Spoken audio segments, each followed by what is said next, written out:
एक समय की बात है। एक छोटा लड़का था जो बेहद जिज्ञासु था। वह चीजों को खोल कर देखता कि वे कैसे काम करती हैं, प्रयोग करता और हमेशा कुछ नया सीखने की कोशिश करता। वह लड़का और कोई नहीं बल्कि थॉमस अल्वा एडिसन था। बचपन में एडिसन के शिक्षक ने कहा कि वह ज्यादा नहीं सीख सकता क्योंकि वह बाकी बच्चों की तरह नहीं था। उसकी माँ को अपने बेटे की काबिलियत पर पूरा विश्वास था, इसलिए उन्होंने उसे खुद पढ़ाना शुरू किया। इसने एडिसन के अंदर ज्ञान की भूख और भी बढ़ा दी। जैसे जैसे वह बड़ा हुआ, उसने विज्ञान और आविष्कारों में अपनी रुचि विकसित की। उसने कई प्रयोग किए, कुछ सफल हुए लेकिन अधिकतर असफल।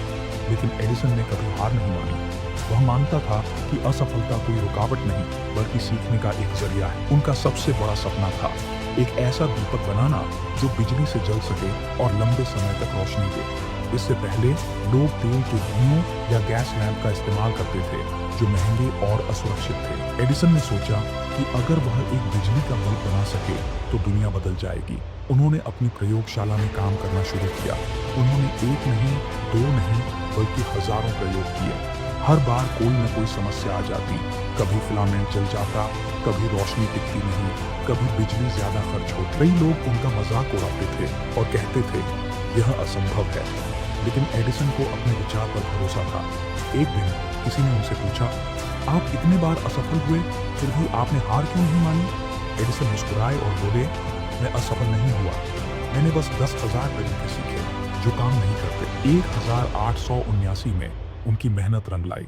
उन्होंने कार्बन फिलामेंट का उपयोग करके पहला व्यावहारिक विद्युत बल्ब बना लिया जो घंटों तक जल सकता था।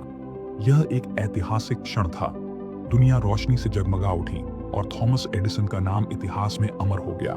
उनकी यह कहानी हमें सिखाती है कि असफलता सफलता की सीढ़ी होती है।